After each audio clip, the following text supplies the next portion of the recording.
to Athletics LLC with Lamar, Lucius, Big League Chew, and my man Clyde.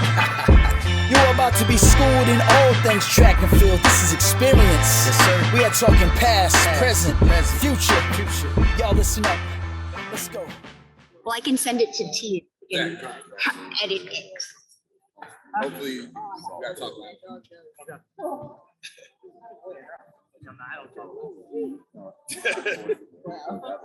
Hey, I've been told in my house evidently I'm very loud. I know, right? I know, right? Okay. So I know, right? Now the party's here. The trouble is here. Look. Don't Get be that look distracted. off your face. Focus. Get that look off your face. Okay. Oh, that isn't. You're good. Anyways, so this is how we do Athletics LLC, and literally, like, that ruckus really does happen every week.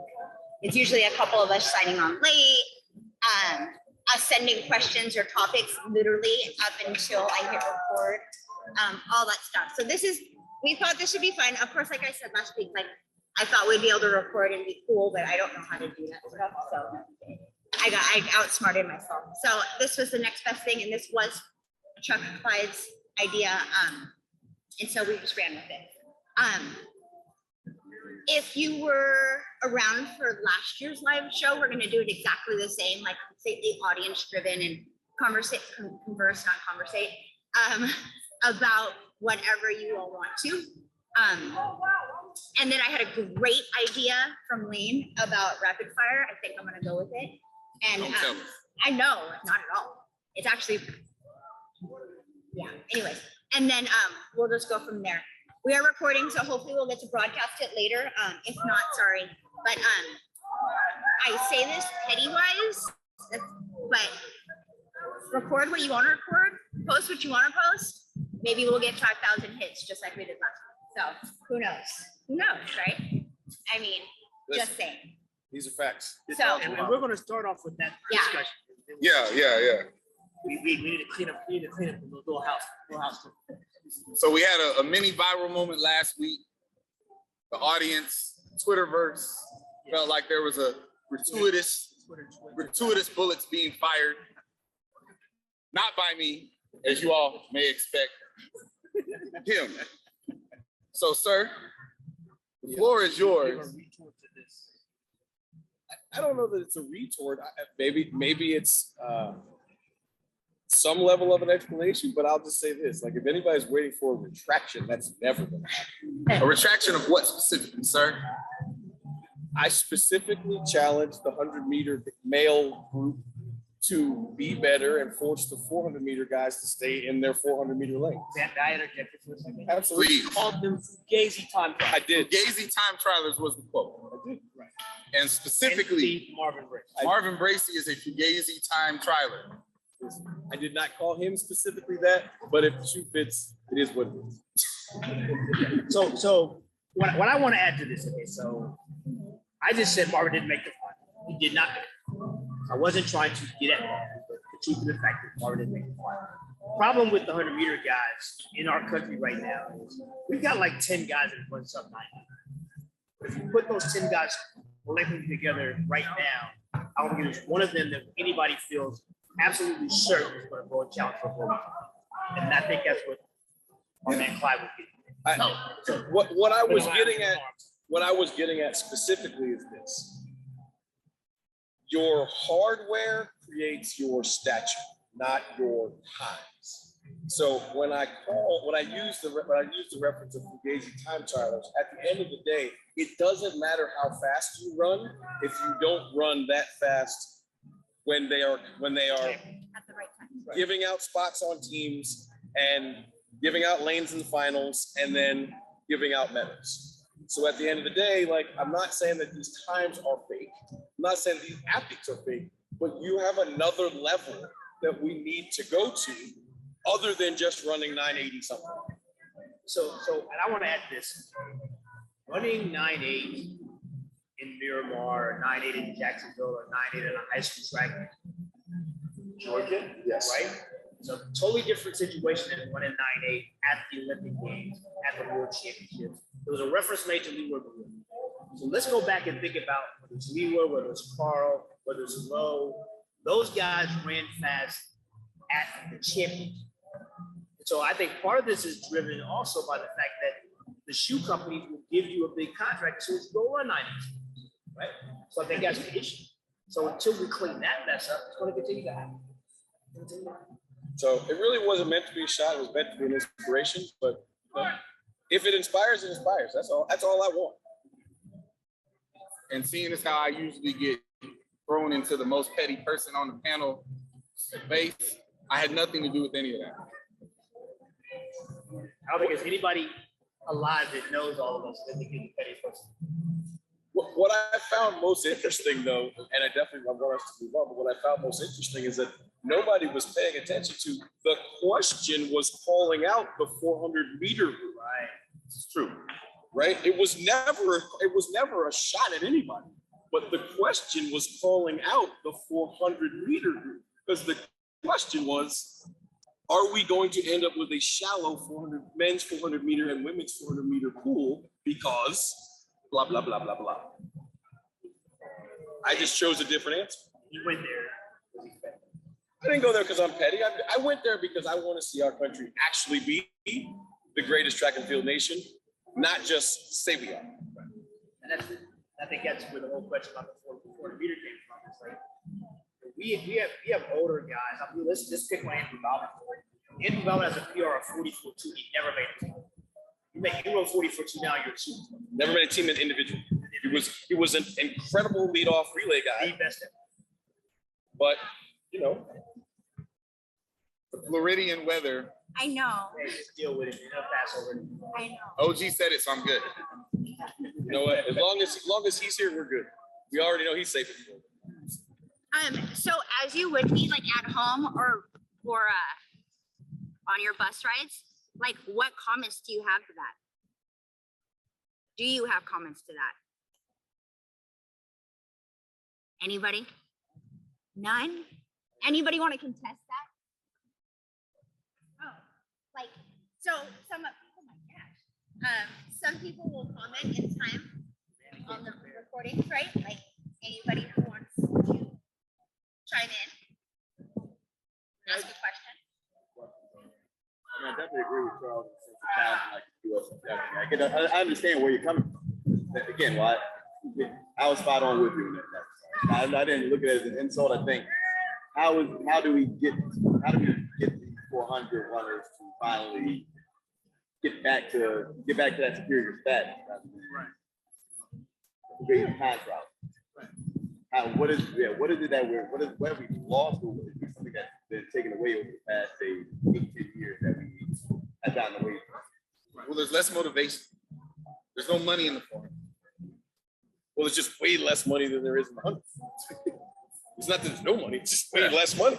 I mean, also on the same end though, I mean, can't you, like, I feel like you gotta take control of that at the same time, like the same way it's but so much money at 200, yet somehow no allows to still usually expanding something, even though he's not. I mean, granted, He's also run under 990. And he's world champion. Now he's yeah, but that's the world champion aspect of it. I mean, and that also translates with a 400 runner kind of the same world champion and just dropping down until say. Well, see, I think the problem with the 400 is like they run 44 seconds.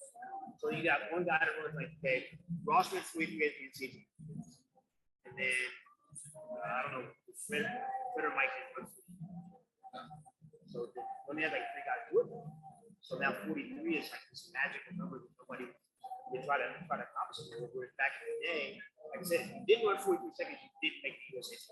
What's that 43 barrier that's missing out of it? Well, I think it's work. You know, I think people are afraid to put the work in. I think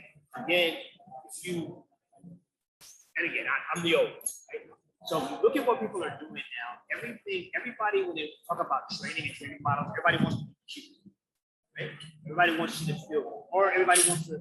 You see the pictures whereby I turn practice to a church service. Like, what did you accomplish by doing? Is there a plan that says I'm trying to get to 40%? I don't think there is. I think we're just trying to get people fit and make sure they're running with front side mechanics. You know, which rules had a huge. Can I speak to that? Like, look,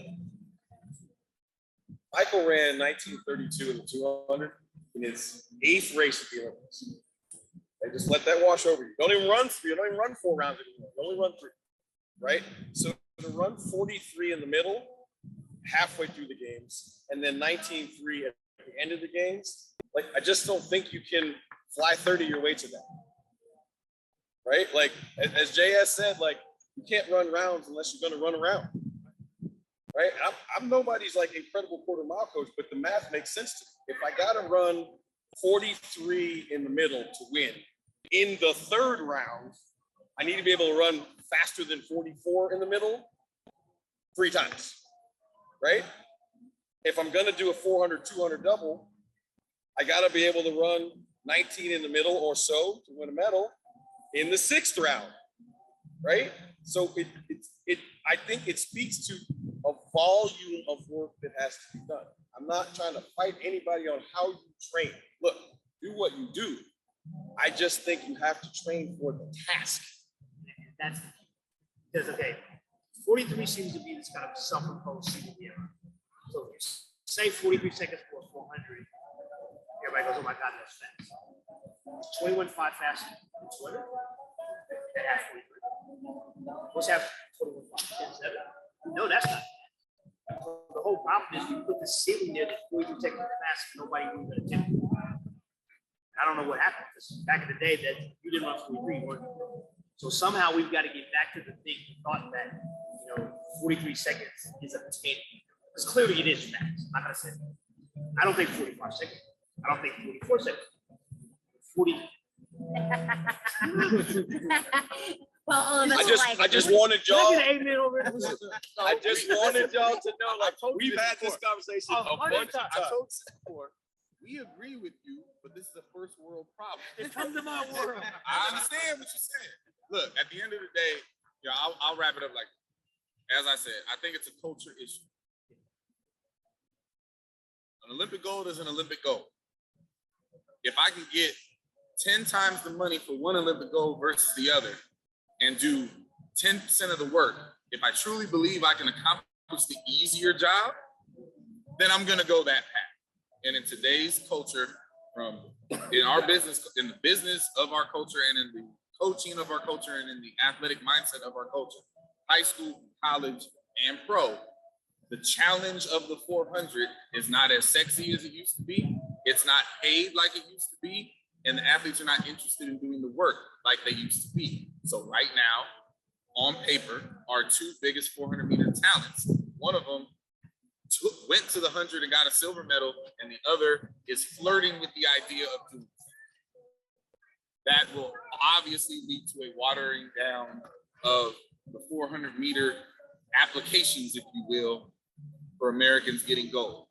Meanwhile, in the European countries and the Caribbean countries, it still makes business sense to win one of those medals. And that's why you see the rise there, because in their culture, it still means something. Karani James is a god in his idol. So that works for you. So that's where I see it. I don't think it's going to get better anytime soon, because what's the incentive for it to get better? I think part to your point, isn't like some like the gold medal in certain countries are like incentivized. Why? How can we create that incentive for the gold medal? Well, now you're getting into how we change the business model of how we respect the sport, and we've done that a million times. But I'll tell you like this: I coached a European women's sprint hurdle. All she had to do was make a final at world level. She got money and taken care of for as long as she wants to. She didn't have to win, because in that country, the expectation was, oh, this standard is the thing we can't do. We can't set a national record and we can't make a final. In this country, our standard of success in that event is really, really high. The problem is we don't take care of our athletes. But please, can we do any other discussion than that? Because we've done that a million times. It's really heavy. So you think we're just more spoiled by our riches than like that? We're spoiled by everything. And the other thing too, like these countries don't have football and basketball. Right. Right. I mean, granted, they also have soccer. It's not big. What we've gotten to is the genesis of my comment about how it's 100 meter guys' jobs to make the quarter milers go run the quarter. Look, I'm gonna give you. I'll use myself. I'll be autobiographical. I jumped 8:06 windy and 7:88 indoors my freshman year at 18 years old. I became a decathlete because I didn't want to be a guy that jumped 28 feet, didn't make the US team. They sent me to where I belong. You understand? I ran Carl Lewis, Mike Powell, Joe Green, Kareem Street. I think I've jumped against like America's heyday of 28 footers. Like almost all of them were competing in my career, right? So I jumped 16-16 in my first real year training the triple jump. Again, I said, they sent me to where I thought I could be a medalist, right? I ran 10:22, and in every other country at the time that was fast. I was the 31st fastest guy in the US that year. So I speak autobiographically when I say that sometimes these things have to be forced upon us. I remember asking Steve Holman one time, it's like, dude, seriously, how'd you end up being a pilot? He said, I started out a sprinter. He goes, and I just kept getting beat by everybody in every group until I found the group of people I could beat. You like that? It's like that sometimes. But ultimately, this is y'all show. So it won't go like this again. So throw what you got. You had your hand up, sir. Oh, I see we all get shot. 200 or no, I got one. Coach's transfer. Talk about that. Oh, absolutely. There's a question. That was a statement. What do you want to talk about the coach's transfer portal? How are you going to franchise and open it up? Look, I'm going to say this. The whole genesis, and Clyde and I had an argument today about the transfer portal. The entire genesis of the transfer portal is to protect the kids to not be trapped when Coach X signs them and then leaves, right? So at the end of the day, it's always been free enterprise for coaches. I say, dominate where you are, be good enough, because when the coaching carousel, which is still spinning, right? The coaching carousel always has somebody putting quarters in it, ready to go. So you need to be good at all times when you're coaching. So when somebody calls you, you can jump yourself in the portal, transfer to another school, and you better be really good there too. Because this is the part that people forget. Everybody wants to coach at a higher level. The expectations raised wherever you go. Right? Whatever was good at where you are is not considered good. Coach Ellis and I had this conversation when he went from Southern Miss to Arizona State. Kids he used to recruit that were good, those kids are developmental now, and we don't want them. Not because we don't ever want to get them, now we have to get them for free. Because you like, yeah. Right? So in terms of the transfer portal, I don't see a world where it's not fair. Like, this is like America and the free home of the brave and all that stuff. Right? So we have choices we can make to do whatever we want. So if you wake up tomorrow morning as an athlete and decide, I don't want to be here anymore, what right do I have to tell you where you can and cannot, and when you can and cannot? That's just not right. So if you're unhappy, if you're on my campus, you're happy, I don't want you to be. You shouldn't be. So if you're unhappy, you're gonna make me and everybody else unhappy. So like, it's just a freedom. I'm not sure how they got away with it so long first. And that's right. That's been my issue. When the portal first came, I was out. I said, good. That's the only fair way to conduct it. I can move whenever the hell I want to move. Kids should have the freedom to do the same. Naturally, as we as humans do and we as professionals do, half the block was resistance to change because they were scared of what it looked like. The other half don't like the portal because it's like, it makes your job harder. Watch. Okay. But it's here now, so you either better master it or watch yourself get dominated by it. It is what it is. We were just, the thing that sparked that conversation between me and Lamar earlier was a football conversation. Clemson and Alabama dominated college football for an extended period of time, right? By all reports, Mr. Sweeney doesn't like transfer portal and right now is refusing to really play that game. See what's happening. So he can evolve or get fired. It is what it is. It's not going back. There's no universe where we're going back to no transfer. So learn it, rock with it. The only thing I feel bad about the transfer portal is it actually is the only people it's unfair to the high school. Why? Because I can get a proven entity out the transfer portal and I don't have to worry about, oh, I don't know, especially in the hurdle. Because if I'm a male hurdler in high school, maybe I'm good at the 110s, maybe I'm not. But I don't care if I ran 1350. There's a not, can he run 42s? Well, there's a dude in the transfer portal who ran 13.7. I know he can run 42s, so I'm gonna take him first. Most of the time. Like that's just the game. So if it's unfair to anybody, it's unfair to the high school kids. Everybody got less recruitable because there's 500 kids in the transfer. I'm gonna take it to another realm. I believe that everybody's gonna be okay. This is just gonna come down to people being smart enough to keep grinding. Because of us in the first world, we can't take everybody, right? And They try. We do. That's my job, right? But y'all also lose kids because we can't afford it. you lose kids. The 1350 kids coming to me for work. And you lose kids to the Queen Bee syndrome. Like you lose kids who are really, really good everywhere they've been. Now they're on a team full of people who are really, really good, and they're like, I can't shine. So if the people that my first world people, I guess you call it, if they'll pay attention and keep grinding, they'll get to it. 100%. 100%. And that's where relationships are super duper important. Don't be scared of evolution. Evolution is good. Evolution is good. Lane had it, yeah. Rye Grant, you've got a dog in the fight. Who wins the 200 hurdles? Pardon me? He's asking about the 200 hurdle showdown. Before he gets into this, let me say this. Dog, that's done. It's already done. No, it's done. That's why the audience is in the show today. Let me say this. To Rye, to Grant, I'm here for it, but if you do it for any less than $1 million, you're a clown. Don't do it if there's not money on the table. My point is this. From that standpoint, I don't have to change a lot. That changes my whole training system. And it better be worth more than that. We're not doing it. What if they did a straight? So that was the question I was going to ask. Is it on the straightaway? You don't alternate it. You can't, even on the straightaway, you get off. So look, we're trying to run 12.6. That helps Rye get 45.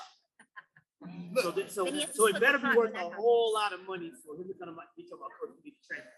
No, and that's what I'm saying. Look, if you watch the show consistently, you've heard me rail against gimmicks in our sport. Most of the gimmicks that our sport has are bullshit. They're not a good idea. This is a fantastic one-off moment, but there got to be money on the table. If there's no money, and right now I assure you there's no money, it's just a Twitter conversation.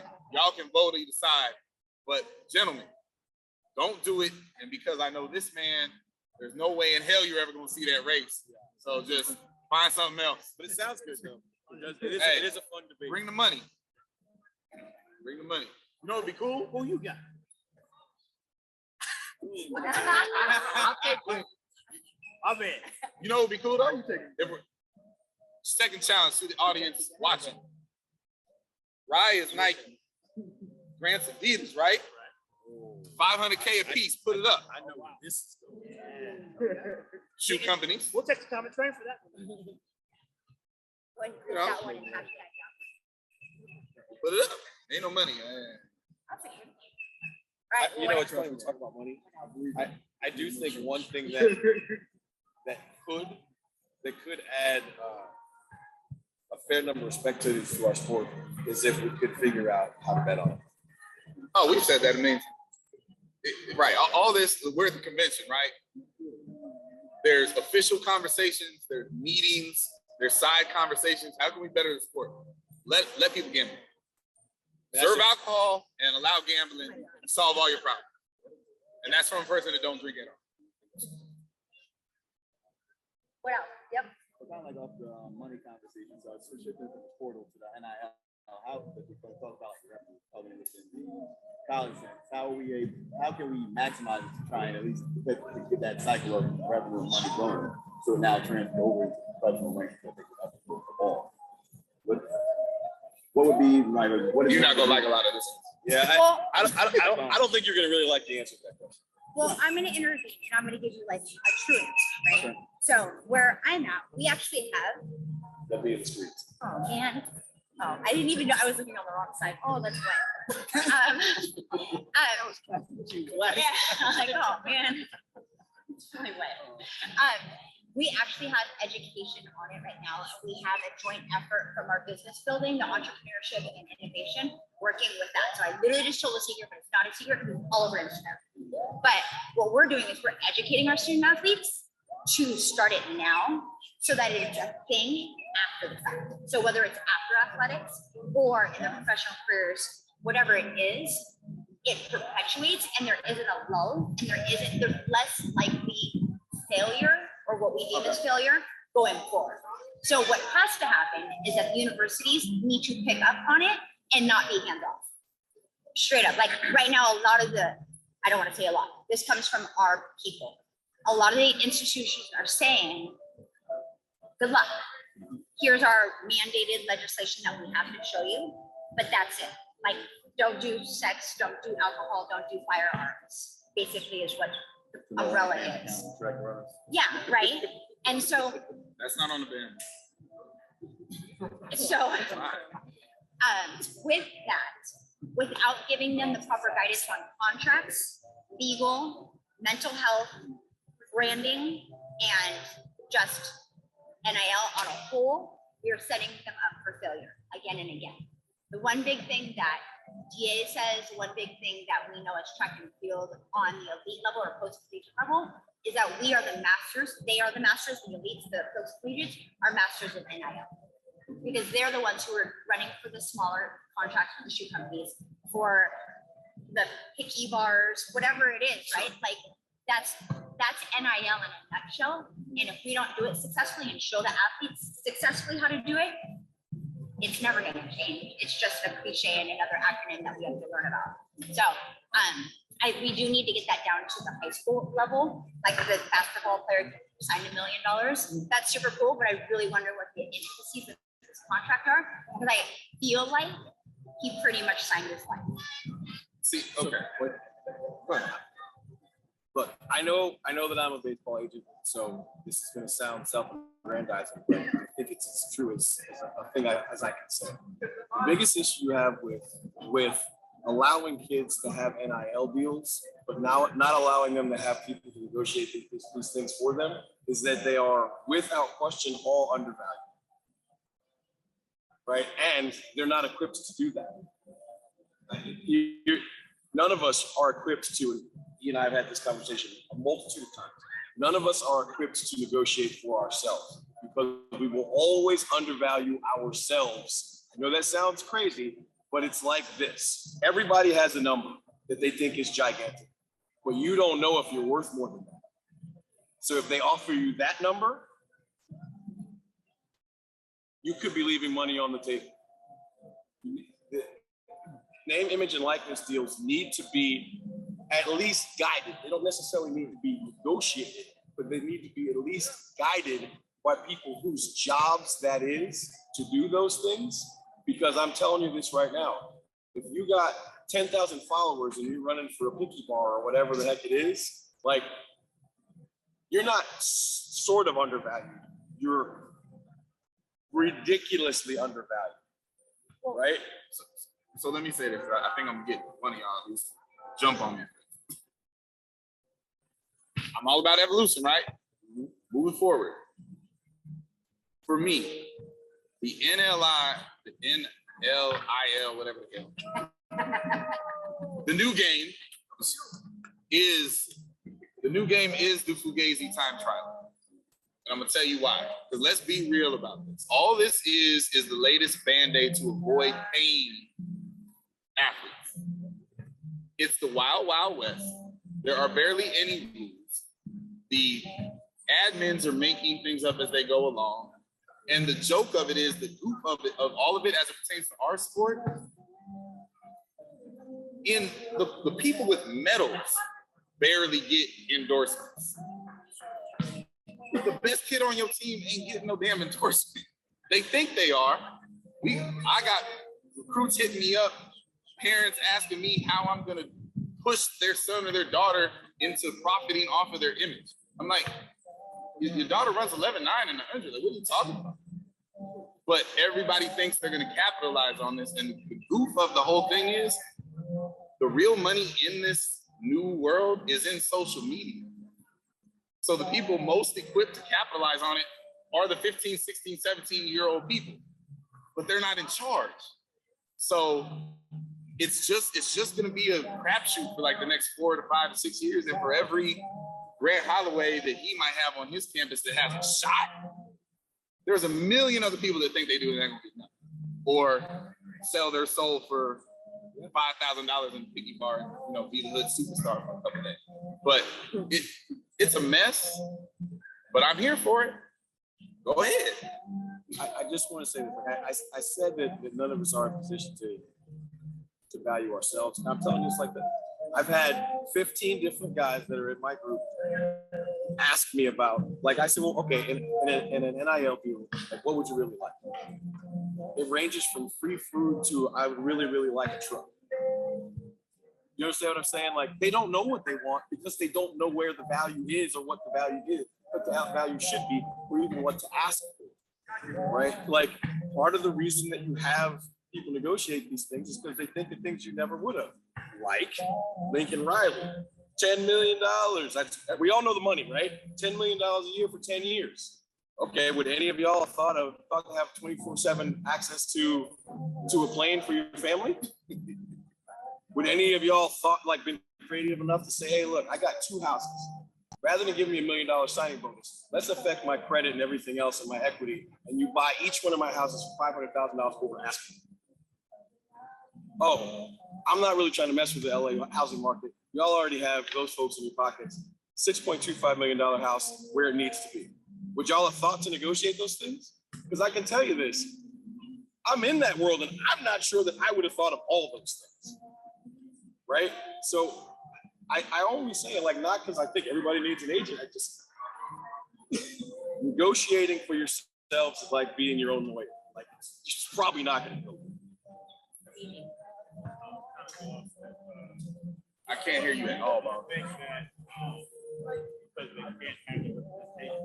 have the representation, that because they spend the time doing that, trying to figure out Without question. Absolutely. Because what we all notice as coaches, when it comes to most of the buildings, it's like the 11-9 go to one deal. They overvalue themselves, so they spend so much time doing that instead of mastering the craft.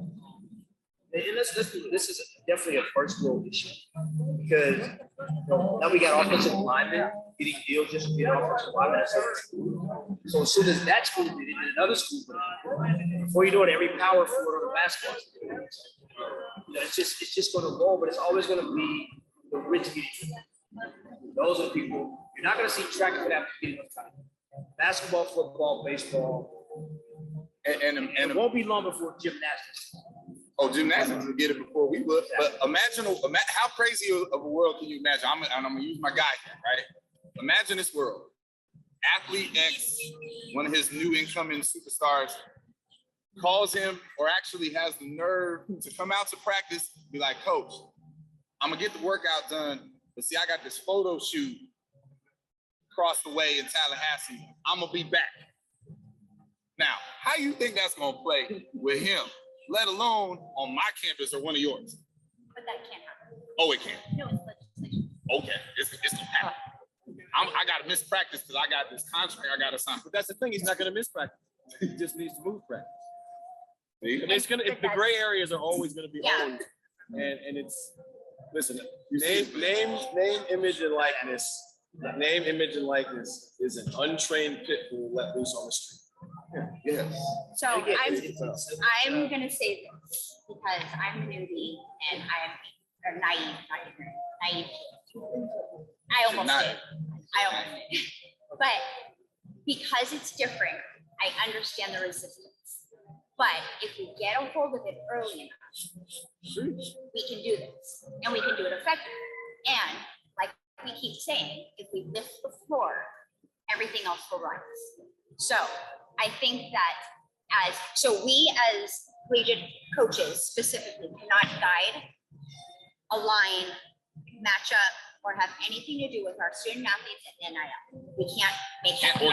Can't organize any of it. But, and we can't advise them either, the student athletes, but we can suggest where to go with legal, where to go with branding, where to go with taxation, where to go with the mental health aspect. And I think we have to get in front of that. I think that's super imperative. One thing to stick in there that I find lots of things ironic. None of you guys who work at collegiate institutions can sign a name, image, and likeness without letting people on your campus and their legal look it over. So just think about that. Your kids can, but you can't. You don't believe me? Read your contract. Very true. Your name, image, and likeness belongs to the university. It's the reason you got to sign. I had this argument from the very first day I became a college coach. When you have to sign that form, it says that it's the outside income form. And I said to the very first person that employed me, I was famous before I became a coach. So how is coaching at this school going to make me more famous? That's the first world problem. I said it that way to be funny, but the truth is just like, that's how far out of whack all this stuff is. To Clyde's point, it was all so they don't do the right thing, which is to just pay the kids. Then they can just come to practice and do what Coach Holloway told them to do, right? You don't have any issues of I might have to miss this, or I don't have enough followers, or this, that, and the third. You got the LSU, I think, handled it, at least first salvo, really good. First day NIL's open, everybody gets $6,000. It shut a lot of people up for a little while, yeah, right? Give you money. What else y'all got? I know, what else? I have a question. How do y'all feel about the TFL draft? And I think it was something else that they had in the summer. The what? The TFL. The track and field. Oh, the track and field league. Something else in the summer. So I can't think of the team. Yeah. Up north, Michigan. Yeah.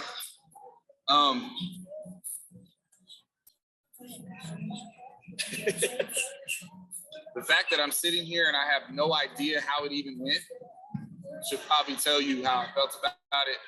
I thought it was largely irrelevant. I don't even know how it works. But I blame that on the marketing of whoever's in charge of it. I don't know how it works. So they got to do a better job of explaining it to the audience. You all know how it works? I do. But Tell us. I think it was a great idea with no infrastructure, right? The idea is incredible, right? You got, we'll say 4 teams, and Holloway's a captain, Will Lyles is the captain, and Christian Coleman's a captain, and you pick teams. Like, all that we get. But the problem is there's no professionality in the sport. So how do we make these people running these things if they're not valued by the shoe companies, they're not valued by the governing bodies, there's no money in it? I don't know about y'all. In today's world where you can get hurt and lose all your money in track immediately, like, I'm not running for free, ever. Oh, they were running for free? Pennies. Okay. Were there any A or B level people in it? There were A and B level people involved. You know what I mean? Like, Allison was involved. Like they were the faces of it. Like the people who were actually Donald Scott was involved. Like, there were some people on the Olympic team who were involved. But they didn't compete under it? No. Like, Donald competed, but again, it's like, okay, who is too important to be in this and who isn't? The idea is great, but you have to have buy-in and accountability, and it has to matter, right? It's the thing I've been talking about us not having in general in the sport, which is a level of professionality. There you go. I mean, we need better commentators on TV. But we always need better commentators. I mean, the sports communication people need to actually go into sports. Right. We keep taking shots. We keep taking shots at the people who have taken the time and the thought to try to learn how to be on camera and do this job better than the ones before them. But like, people forget or didn't know, like, Dwight Stones, look, you might not like him, you might be irritated by him, but he was good at that job for a very long time. He was a communications guy and a mass comm guy in college, right? Like, you don't look. Somebody earlier today said something about being solution oriented. if you don't like the way that the things are being commentated, go get some media training, apply for the gig, like put together a reel, apply for the gig, don't take no for an answer, and then get on there when you get your shot, like Lewis Johnson did. Anybody remember when Lewis Johnson started? Because I do. I remember when Lewis Johnson was an on-the-field reporter, and that's all he got. He was just the guy that Coach Holloway just finished running. You're just running really fast. You're out of breath. He was the guy with the microphone. It's the worst job ever, right? He had that job. Now Lewis Johnson's in the meetings calling shots because he's good at his job. So if we don't like the commentators, be better. Find one. Make one. And they're not all bad. Not at all. It's got a bad. Listen, Otto's one of the greatest things on television. If you don't like it, Oh yeah, no. turn it off. Otto's good. Paul Swinegard's good. You know, All the Brits are good. see, people don't get the Brits because the Brits have a very highbrow level of humor. All of the Brits and they're all petty, and I love it. But I know a lot of people that's offended by the Brits. First of all, The Brits are great. all the Brits are incredibly knowledgeable about the events they're talking about. Yes, which is not always the case with the American standard, but that's another issue. So, what else? Track or not related. Yeah, yeah, got whatever. It can be whatever, literally. Like you have them in front of you. How y'all liking meeting people in person versus the virtual 18-month coach on coach in this convention setting and online? I think that's a question for big. It's exhausting because like you make this correlation to the titles that you see. Like how there was a conversation last night. There are a lot of people who are taller than I thought, and a lot of people who are shorter than I thought. I'm like, oh, whoops, my bad. Because you, I'm sorry, Adam. I know that too. That was what he said that out loud. But what I do like about it is you already have this comfort level with these people, and so it really breaks down the barriers first and foremost.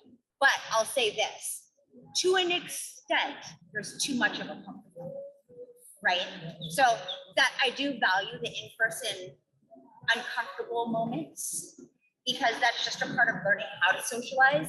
So we've made it easier. So it's good.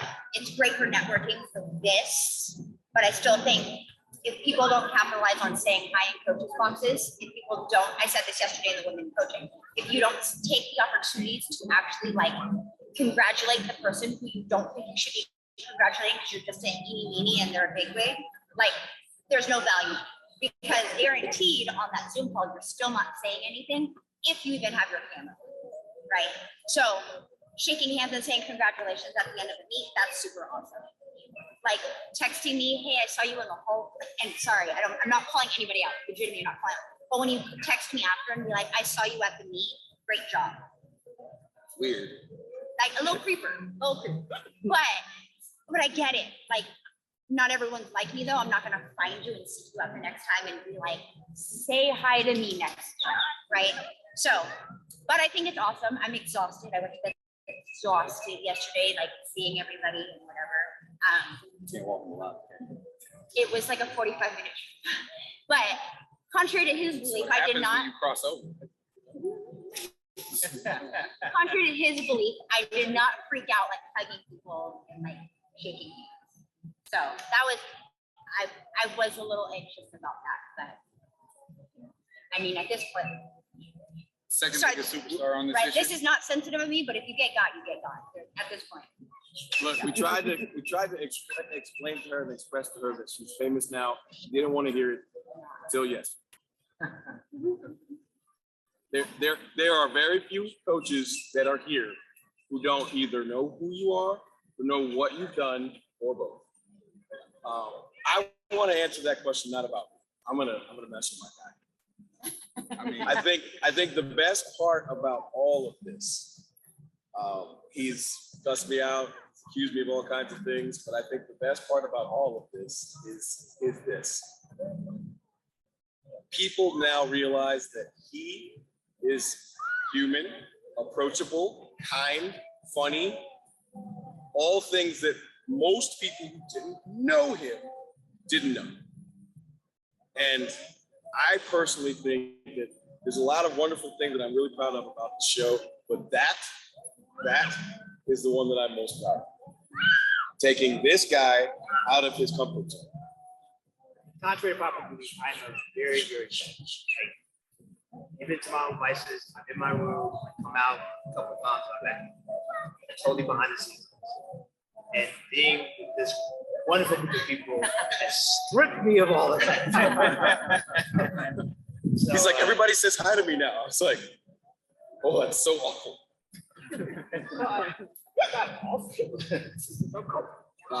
See, Yeah, but you See, everybody's not, the mayor of wherever he goes. Like this guy, he just talks to everybody. literally everywhere. He has a friend wherever he goes. He doesn't need make. Walking through a lobby with Lamar is irritating. It takes way too long. Don't be hungry. It just takes way too long. Don't be hungry. Right. Starve. I'll say this, like, when I first started coming to this thing, the first time I came was my first year at Louisiana Tech. So what was that, 2007? And I've been to every one that has existed ever since. I was never the type of person that was scared to talk to people. Our sport is literally the most social of any sport that exists in the NCAA. Your job is to literally be a social person. You have to go out in the world and talk to teenagers, right? So if you're uncomfortable meeting people and speaking to them face to face, probably bad at recruiting, which makes you bad at your job. So you might want to take an opportunity like this and get better at it, right? Because this is at least a semi-safe space if you know how to act right. You see what I'm saying? So for me, this type of environment has always been very comfortable. When no one knew who I was, when a little bit of people knew who I was, and now as the least famous person up here, it's still comfortable for me. Oh, you're more famous than me. She's more famous than all of us, and that's the GOAT. So you can't even debate that. I'm low. So, you know what I mean? Everybody knows who the light-skinned guy is. Absolutely. Everybody. Listen, your job on the show is to do two things: be pretty and be petty, and you do both. So don't give me any of that. We're all more famous than you. You play your role to a T, sir. I play all my roles. But seriously, I enjoy this place. Now, I will tell you this. First convention post-COVID, people are a little too comfortable for me. I assume everybody in Florida got COVID. The water tastes like COVID. It You know what I tastes mean? like COVID. What the Look, hell? let's just be honest. He has a newborn preemie, so I totally get that, right? Everything is heightened. It's funny. The question was about like, how do we feel about meeting people, in person? I think what makes me happy is looking at this group. I think I have had a conversation or been able to, in some way, shape, or form, help, influence, guide almost everybody that's sitting here. And that's awesome to me. Because as these three hear me say all the time, if coaching and athletics is the family business, my kids aren't in it. I got baseball folks, right? So I only get to pour whatever knowledge I have in and around these characters and to all of you. So the only thing I will say to everybody who ever comes to the convention, the dumbest questions are the ones you don't ask. If you have opportunities to meet someone that you would like to meet and you don't, blame yourself.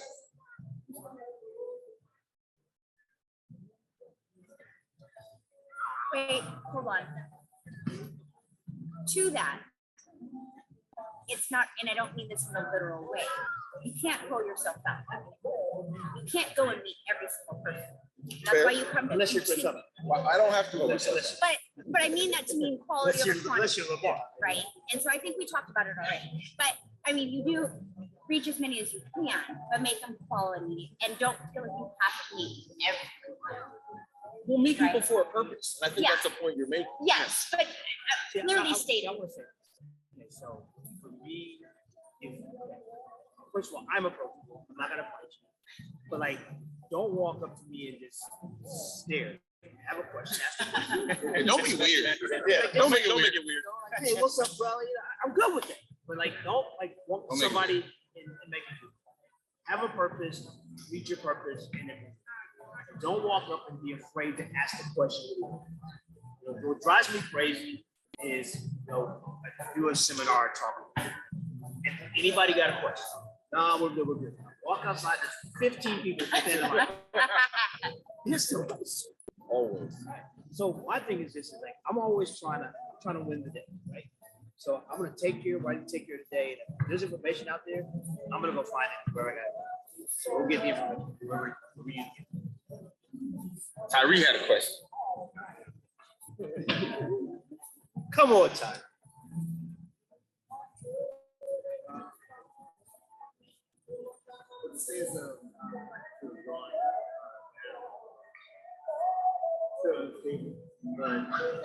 What do you feel for the Great what?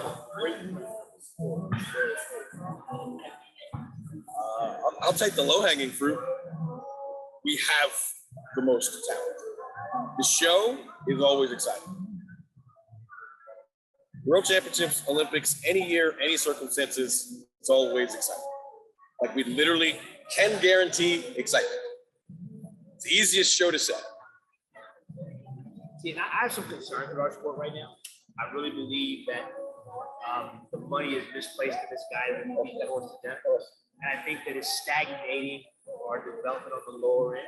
It's like we started off the show by saying, go out and run 9.8, even 9.9 low, and they throw money in. But like, we have people in this sport that are quote unquote millionaires that have never won a medal. And then we have these emerging elites, as they like to be called, that are running for year and possible goals. I know for a fact that there have been Olympic champions that are running for year and bonuses. And that's wrong. There's nothing right about that. So until we get this table level, we're going to continue to see. Go back and look at the results of the NCAA championships all the way back to probably 2016. Look at the number of people that ran 10 flat and you don't know where they are. Not the 10 flat fast. Here we go. You know, just to that point, I don't remember what show it was, what number. The show was Alan Johnson. Go back and watch. Best comment I think we've had a guest. He said, in today's world, we have kids running for contracts, not careers. It's problematic. Because all the shoe companies are looking for the next big shoe. So they're taking the gamblers on the young upstart. And they're throwing money at them. And the agents are okay because regardless of whether the athlete makes it or not, they get their money. The athlete exits out of the school. So those are my. They take a shot at agents. Yeah. It's okay. I'm not a track agent, so we're good. Yeah. I think a point that is helping us get forward is the fact that the other sports are actually using our training and it's visible. We're not getting the notoriety, we're not getting the clout and whatnot, but people recognize what their base, our sport, is doing for the acceleration of their sport, right? We're accelerating their progress, we're accelerating their, call it advancement. I don't think it's advancement, but that's what they think. So I think it's a great thing. I think what we have to do is make them say track and field based training out loud. You know what? I think it was on Coach Collab page. There was a conversation that came up with it last week. Somebody asked the question like, would you as a coach upload what you do to the internet for free to give back to the culture? And I said, hell no. Because my intellectual property has value. I'm not just gonna give it away. Now, I might share it with Chu because I love Chu and we have a relationship and she can call me. But I'm not just uploading the work that I put out for free. You wouldn't ask a musician to do that. You wouldn't ask a writer to do that. So why the hell should I do that? Because I work in track and field? Like, that's insane to me. But there were like, I was in the minority on that. Everybody was like, yeah, why wouldn't you dare? Get like, no, crazy. But it's That fundamentally is what is wrong. The number of people who run this planet who call themselves track coaches that have no knowledge of this sport drives me crazy. Now, I live in a small college town. Every 3 or 4 years, there's some guy that pops up running a track and field club on my track at the end of the day and telling me, you're never going to have to recruit again, I'm going to send you one. Right? God had never even ran before. You decided I'm going to just fight it. But that's the problem with our sport. Where's the professionalism when it comes to coaching? All you guys work hard at your craft. It's an insult to all of us that people are allowed to call themselves coaches that have no knowledge and don't want to go anywhere again. I'm gonna stop. I'm gonna pour fuel on it. I don't care. None of you know how much you're worth. None of you know how much you value how much your knowledge is worth. To give you a case in point, I'm gonna pick on somebody. You know what? I'm gonna pick the guy who might have a clue. Tyree, how much would you charge a client for a 2-hour session, 5 days a week, 1 hour of track and field speed, athleticism training, and 1 hour of weight? 5 days a week for 5 months. 2 hours a day. But he can do all that math. I know. That's why I picked him. I know. I'm like 5. Public math. Wait, listen. This is important. This. I want y'all to hear. My time is valuable. Yes. So knowing what that person is knowing what's going to take that person where they're trying to set to, that would be kind of my platform for how much time it would take in. So I would probably look at it from a minimum standpoint of What would it cost me for a month? a month.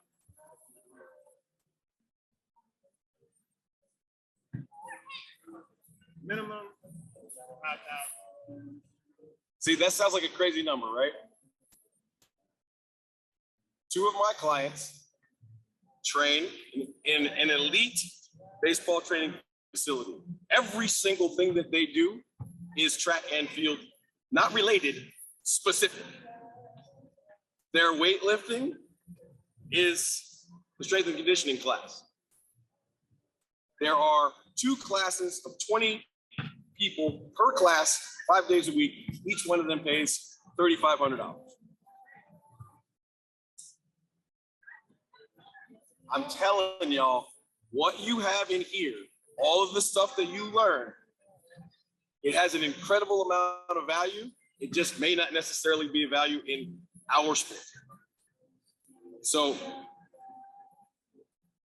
guard your intellectual property. Make people who are your mentees earn it, value it, because I don't want any of you to get caught in the trap of you're just track coaches.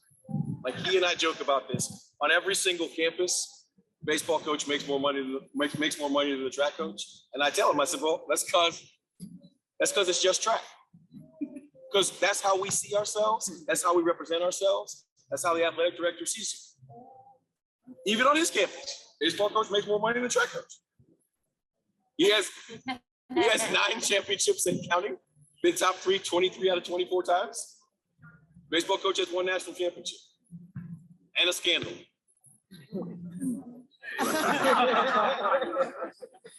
It's on the internet. I didn't make it up. And since he went there, I will further highlight that point because I think we get lost on this every single time. When you get to a place where you are in a position to negotiate for yourselves in our sport, he coaches 6 teams. The baseball coach coaches 1. And 1 gender. So you got to find a way to prove and articulate your value where you are because it's upside down. Just it. Don't be afraid to say I'm better. That's a mistake I made as a young coach. I was afraid to step up and say I'm worth this. I'm not afraid. Can't be afraid. If you don't speak for yourself, who's going to? What else? Can we get our question now, sir? No, I'm not going to ask because I want to piggyback off of that and just speak to the younger people who've been in here maybe 5, 10, 15 years. And then when it's time for them to possibly get that call up to a bigger school, and then they want you to take like a $15,000, $20,000 pay cut. Knowing your worth, how does that conversation go? The answer is no. Simple. I ask people this question all the time. What are the 14th and 15th letters of the alphabet? In and out. Not put next to each other for a reason. Right? Do not let people undervalue you. Just because they're going to put different letters on your chest Yeah. I mean, I had this conversation as I was moving up through the ranks. You know, I had become the head coach at Florida. Somebody called me, wanted me to move to another school, and said, "Well, because you're coming to here, we're going to pay you $10,000." What was closer to you? I can move my mom. Less than $10,000. Right. So don't let people do that to you. The answer is just simply absolutely not. That conversation goes no further. What else? Amber, give us a question. I feel like somebody has a personal question that they want to ask, but they haven't asked. Like they've seen it on the screen, and they're like, "I wonder if," and they just haven't. Eva got something. She got that look of mischievousness on her face. Okay, I want to be picked. Oh, Okay. So this question is for Clyde. Go ahead. When are you having space? Oh, man. Okay. All right. I'm gonna let it be broke one time on camera. Clyde and myself are undefeated over a 6-year span, and that has caused some turmoil. And we feel as if we need to give back to the community that we serve. So we are going to retire after this convention, and we are going to start hosting an annual spades tournament at the convention with as many as a 64 team bracket. Hey, but your team is your team. Your team is your team. So choose your partner wisely. There'll be tryouts. Yeah, there will be tryouts. At your And conference meets, there's tryouts. And let me add to that, since this is the brainchild, the brain trust of Mr. Lamar. If you're gonna apply, Oh my God. see, here's the petty. If you're gonna apply, because we're not playing. Because we're not playing. We're not playing. We're not playing. This after this year, it's over. You had your shots, it's done. So if you're gonna apply, we might charge you some money and take it off the top. Because what we say, intellectual property will run me my money. But if you're asking about currently, we are still open for challenges to anybody here with an exception. Anyway. So that will be coming to the Athletics LLC fan base starting next year's convention. And there will be Athletics LLC swag to be also a promise. Absolutely. Choose gonna have a choose face. Oh my God. That'd be a dope shit. No, you wouldn't. The one from the intro where she got the look. Right. Absolutely. I had a small question. If I could get all y'all's answer, did y'all feel like I needed to achieve a certain amount or get certified enough to be able to know what y'all work was? Like, or That's actually a really good question. Can I answer first? Please do. Because, They always make. well, so here, I think in regards to like pieces of papers that you get from certain education level 1, level 2s, whatever, I think I do have the most. Like if I'm not Yeah. mistaken, right? I thought that was supposed to happen. That's why I did them. I still don't know my work. And they remind me of that all the time. Like just now, right? So I thought I was supposed to do that, and that was supposed to give me a glimpse of where I could go. So still potential, not work. I thought that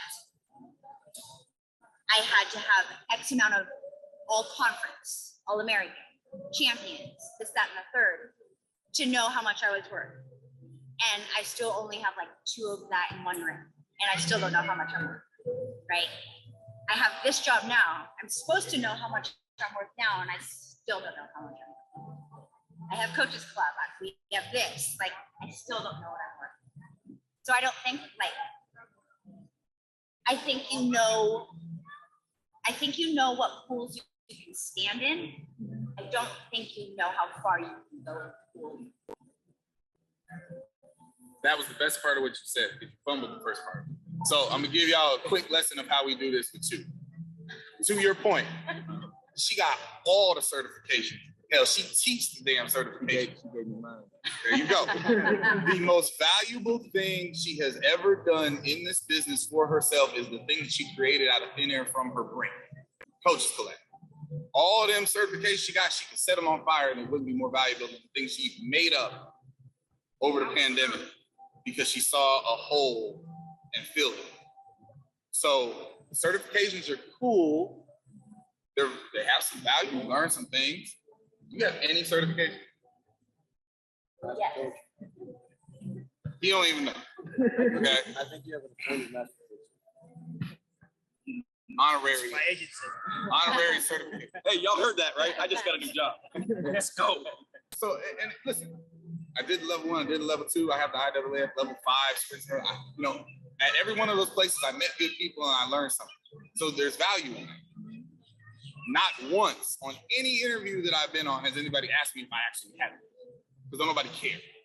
So if you're going for the knowledge, great. If you're going for the networking, great. If you're going because you think an AD gives a shit, don't. So just let that out of you.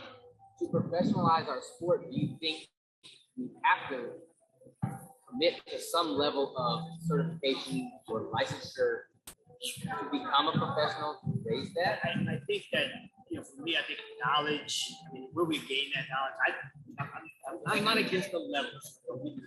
I joke about that. I'm not against the levels. But I also think we fit everybody into a box, right? Like every football coach or basketball coach doesn't run the same system. So I think in track and field, I think it's actually a wonderful thing that everybody has their own thoughts and ideas. So I think that for me, the biggest problem we have in track and field is we all think we have secrets, right? We're all thieves, right? We all steal what we do or some symbols of it from somebody else who made it our own. And I'm fine with it. I think the biggest problem we have is people get too guarded, people get too, I'm not going to share. I'll tell you right there, I'll share anything I got. I don't think you can beat me with what I do. I'm just that arrogant. At the end of the day, if I'm truly trying to advance the sport, I can't advance the sport if I'm not willing to do it. Tyree came in and spent a day on my campus. And he was amazed at what we did because it was a constant learning system. You don't just run around and scream and yell. So what I try to get back to younger coaches is I want to impart knowledge on you from athletic standpoint, from training standpoint, from real standpoint. But then my charge to you is go back and get back to somebody else. It doesn't happen in our sport. But get to a certain level, talk to me, I share with you. I don't want to. The better you are, the better I have. So I'm all for it. I think everybody's got value in different areas. And I think you've got to know the industry to understand it. Like, listen, I know a lot of stuff, but I know this. If I chose to go back into collegiate track and field coaching, the names that are in this phone and my relationships with them is the most valuable thing I have. Because I could come to any one of your schools and be a good recruiter.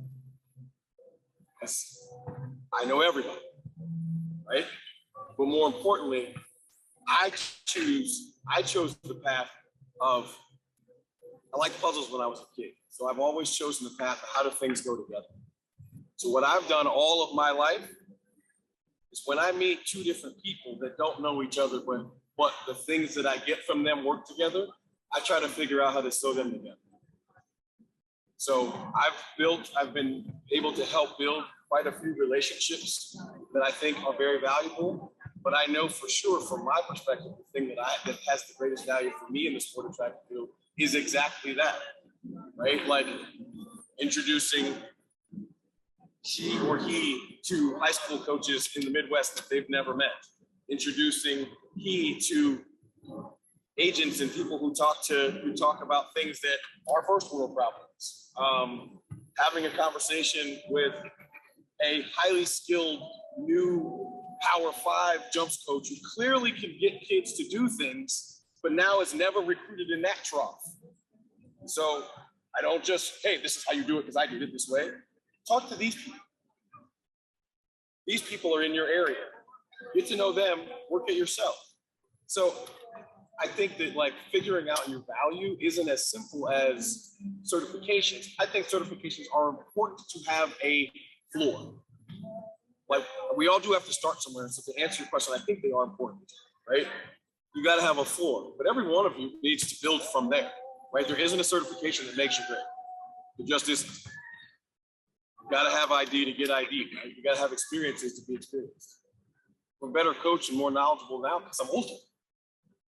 See, for me, if people will, again, just learn to collaborate, you know, go to lab, go to shop, and just sit down, talk, share thoughts and ideas.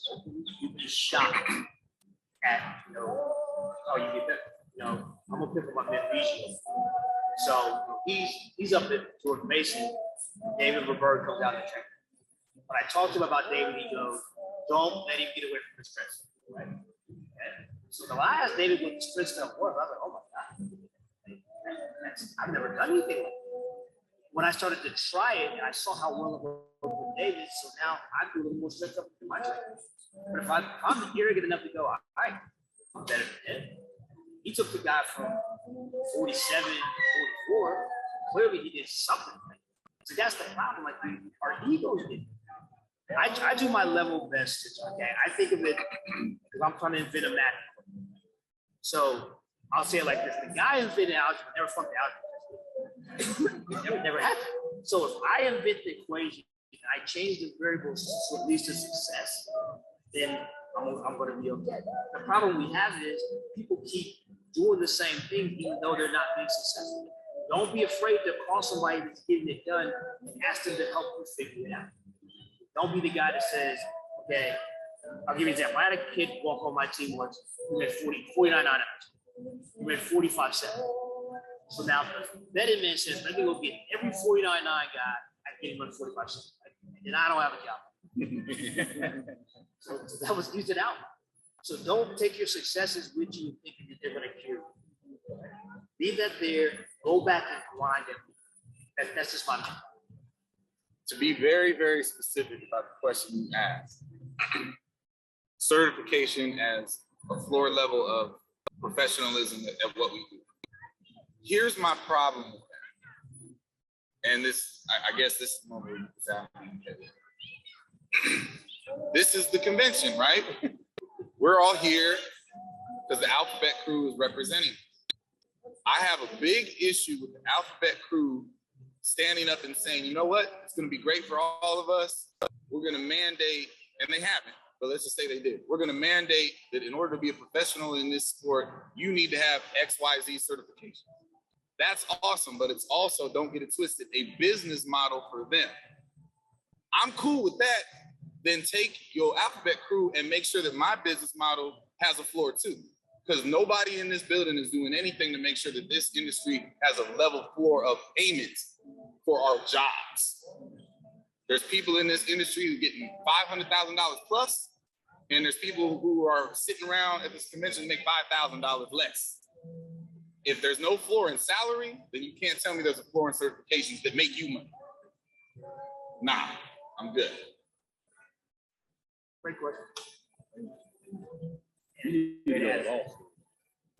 I don't like school enough to go to law school, but I can argue with the best of them. He just likes to argue. Yeah, he's just Anything else? So, natural lull. Now we go to rapid fire. Which is So, from them, man. Shit. no. Actually, that's a really good one too. That's what I thought you were. No.